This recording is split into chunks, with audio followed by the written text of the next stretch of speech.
mantan pentolan KPK Febri Diansyah dan Rasa Mala Aritonang tiba-tiba muncul dan memberikan kabar mengejutkan. Keduanya resmi bergabung dengan tim kuasa hukum tersangka pembunuhan Brigadir J, yakni Putri Chandrawati dan juga Verdi Sambo. Febri mengaku telah diminta untuk menjadi pengacara Putri Chandrawati sejak beberapa minggu lalu. Ia pun berjanji akan memberikan pendampingan secara objektif dalam perkara ini. Terpisah, Rasa Mala beralasan dirinya bersedia membela Verdi Sambo karena mantan Kadif Propam Polri itu mengaku bersedia mengungkap fakta yang sebenarnya tentang kasus pembunuhan tersebut di persidangan.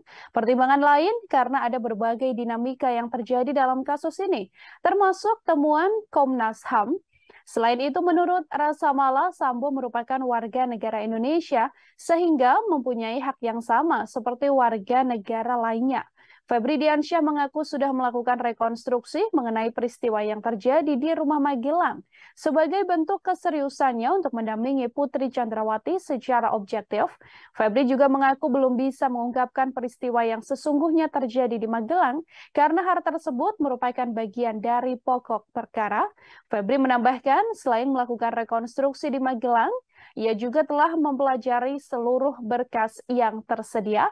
Ia pun menganalisis keterangan pihak-pihak yang relevan dalam kasus pembunuhan Brigadir J.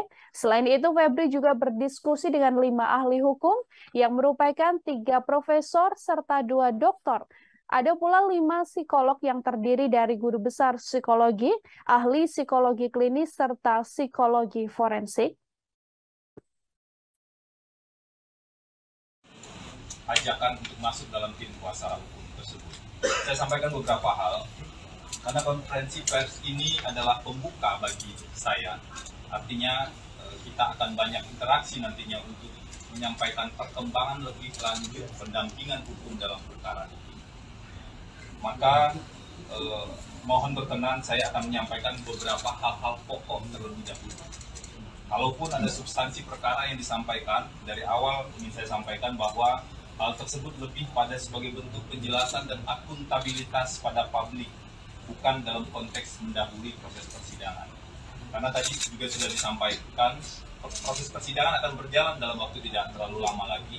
Jaksa tadi dari Kejaksaan Agung juga sudah menyampaikan sudah ada berkas sudah lengkap dan tentu segera akan ada pelimpahan. Maka kita jaga proses persidangan itu secara objektif dan tentu saja akan lebih bijak kalau kita tidak membuat persidangan di luar persidangan seperti itu. Perlu saya sampaikan bahwa sebagai advokat saya menerima permintaan menjadi kuasa hukum dan mendampingi hak tersangka dalam perkara ini secara objektif.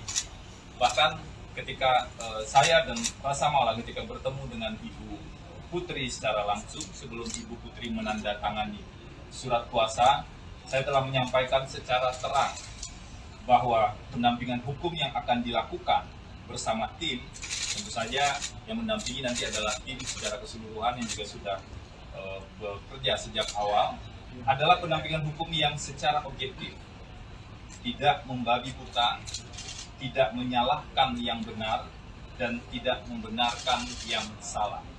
Prinsip objektivitas itulah yang kami pandang perlu kita jaga bersama-sama, dan kami tentu juga berharap pada